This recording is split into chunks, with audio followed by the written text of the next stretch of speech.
Salut, alors aujourd'hui on va essayer de modéliser une chaise bien connue, cette chaise-là, la chaise Pantone. Alors pourquoi j'ai choisi cette chaise? Tout simplement parce qu'elle est toute en courbe. Il y a des courbes dans ce sens-là, sur l'assise, un peu partout. Et pour ceux qui utilisent SketchUp depuis un moment, vous savez que c'est impossible de modéliser ce type de chaise avec les outils de base de SketchUp. Donc on va forcément utiliser une extension. Et cette extension, c'est celle-ci, Curviloft. Curviloft, c'est une extension gratuite, il suffit d'une petite recherche Google en tapant Curviloft SketchUp, vous allez la trouver, vous la téléchargez et une fois que c'est fait, vous pouvez aller dans Outils, dans Fenêtres, Gestionnaire d'extensions, vous arrivez sur une fenêtre qui va ressembler grosso modo à ça suivant l'extension, la version de SketchUp que vous utilisez. On clique sur Installer l'extension, on va choisir le petit fichier téléchargé, ouvrir et on se retrouve avec cette petite barre d'outils toute simple qui n'a l'air de rien, mais qui va nous permettre de faire vraiment de grandes choses, puisqu'elle permet de faire des interpolations de formes, passer d'une forme à une autre, tout en suivant une espèce de chemin. C'est le principe du loft en 3D. Donc avant de se lancer dans la modélisation de la chaise, juste pour illustrer le principe de base, j'ai préparé 2-3 exemples. Alors là, par exemple, j'ai fait deux formes différentes, et je vais demander à Curviloft de me faire une interpolation entre les deux. Donc pour faire ça, je vais cliquer sur ce premier picto, et on va utiliser que celui-ci aujourd'hui. On verra les autres dans d'autres tutos sans doute. Je clique, je prends la première forme, je prends la deuxième, je vois qu'il y a un petit 1, un petit 2, je fais la virgule ici pour valider, et voilà, Curviloft me fait une proposition où il y a une interpolation entre un cercle et un rectangle, et je peux ici dans Spline Method faire varier un petit peu la façon dont l'interpolation a lieu, donc ça c'est pas mal. Si je veux un peu plus de définition, j'augmente les segments, et une fois que je suis content, je valide ici. Je me retrouve avec une forme comme ça, ça me l'a créé dans un groupe, je garde les formes de base, donc je peux tout à fait faire d'autres variantes de ça. Dans le même esprit, on peut faire un toboggan, et si on réfléchit bien, la chaise Pantone c'est rien d'autre qu'un toboggan un petit peu déformé, hein. Là, si je la montre, voilà, ça fait quand même, on va prendre le même système finalement. Donc là, j'ai juste fait un petit profil comme ça, que j'ai dupliqué, incliné différemment, vous voyez. Et si je sélectionne tout, je pourrais les faire un par un comme tout à l'heure, mais je peux aussi tout sélectionner et cliquer ici. Et grosso modo, je vais avoir une espèce de rampe comme ça, où je peux régler le nombre de segments. Pareil, chercher des interpolations différentes. Si je suis satisfait, je valide ici, et j'obtiens une espèce de rampe de toboggan. Ici, avec des formes un petit peu plus complexes, mais c'est le même principe des cercles qui arrivent sur une espèce d'étoile éclatée, donc ça fait une espèce de fleur qui s'ouvre comme ça. Je clique, de la même manière, on va avoir des choses assez complexes qu'on n'aurait jamais pu modéliser sans Curviloft. Là, simplement, il m'a généré des faces à l'envers, donc charge à moi de rentrer dans le groupe et d'inverser les faces.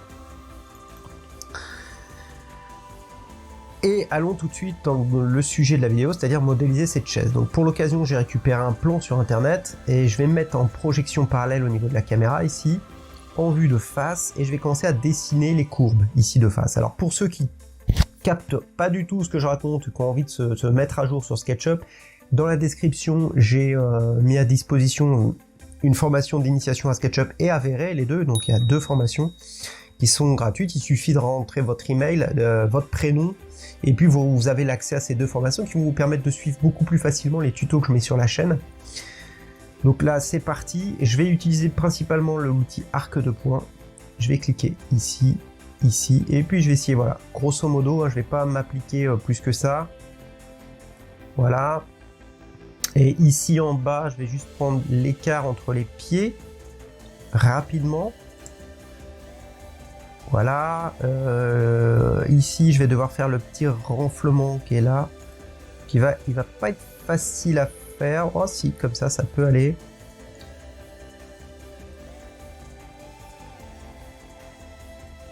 Je vais laisser comme ça, il faudrait idéalement que je m'applique un peu plus, mais là je vais volontairement assez vite. Et quand je passe en vue 3D, donc en perspective, j'ai créé trois petits profils comme ça, je vais les écarter pour qu'on comprenne bien, de la chaise. Et là, si on observe maintenant la photo, on voit qu'il y a un gros renfoncement ici, et une courbe dans ce sens-là, donc il va falloir faire une interpolation entre ce profil-là où il y a l'assise, l'arrière des genoux, et puis ici où on va ranger les pieds. Donc tout simplement, je vais faire un arc de points d'ici à ici. Voilà. flagrant comme ça. Je vais même l'agrandir un peu en ajoutant des petits bouts de ligne ici et là. Voilà, je supprime la partie dont j'ai pas besoin. Et comme j'ai fait ici, eh ben j'ai besoin d'un petit arrondi parce que si on regarde bien la chaise, ici elle a un petit arrondi ici au bout. Donc ça, je vais refaire un tout petit arc de points.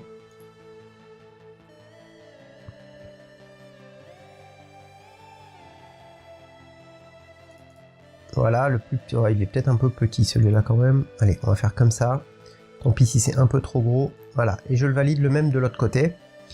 Donc je me retrouve avec un profil là, un profil là. Le dossier, je vais le reculer. Et là, il faut que j'essaye d'imaginer la chaise un petit peu en filaire. Pour le l'assis, je vais faire ça. Et là, je vais venir incliner légèrement. Ah, c'est pas sur le bon axe. Incliner légèrement ça. Voilà, comme ça. Et déjà, je vais avoir un premier résultat. Alors peut-être qu'il faudra que j'affine. Certainement même. Je sélectionne tout. Et je vais cliquer sur Curviloft. Alors là, on voit qu'il a rien compris. En fait, il a fait une interpolation entre le haut, le bas, et après, il retourne plus bas. Donc si ça fait ça, j'annule ici.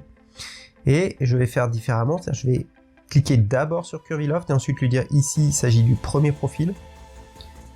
Voilà, Curviloft, hop. Le premier, c'est ici. Le deuxième, il faut lui indiquer dans quel ordre. À partir de là, ça va beaucoup mieux se passer. Et voilà, il commence déjà à me proposer quelque chose. On se rapproche déjà de la chaise Pantone. Simplement, c'est un petit peu raide à ce niveau-là. Donc, je pourrais chercher des interpolations différentes. Rajouter des segments. Voilà, on n'est pas loin du compte. Ici, c'est un peu raide, donc je vais essayer de rectifier un petit peu. À ce niveau-là, je vais dupliquer celui-là. Hop.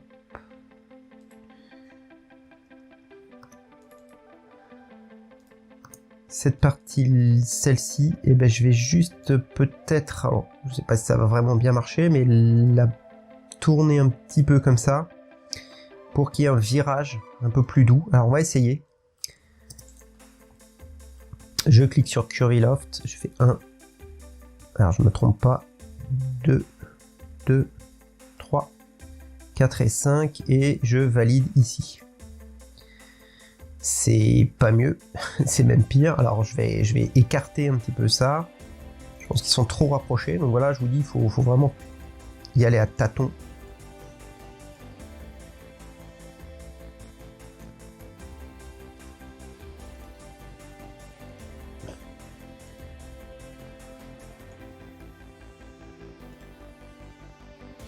Et voilà, là je suis vraiment pas loin du compte, donc je peux rajouter quelques segments. Comme ça, ça me paraît pas mal, je valide. Et j'ai ma chaise Pantone, alors elle est sans doute pas exacte, il faudrait qu'à l'arrière elle revienne un petit peu, on voit que ici elle est un petit peu courbée en arrière.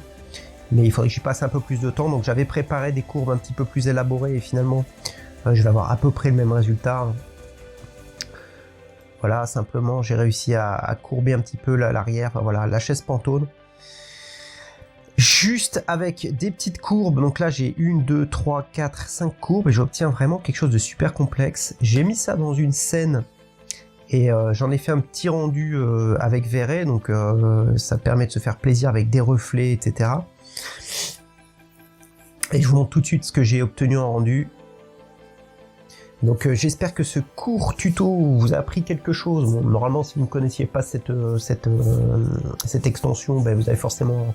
ça va forcément vous ouvrir d'autres horizons. Donc si vous avez des questions, des remarques, des commentaires à faire sur cette extension ou n'importe quoi d'autre, n'hésitez pas, c'est dans les commentaires que ça se passe. Merci de laisser un pouce bleu pour la vidéo pour faire connaître un petit peu plus la chaîne. Et puis moi je vous retrouve dès la semaine prochaine pour un prochain tuto. Ciao!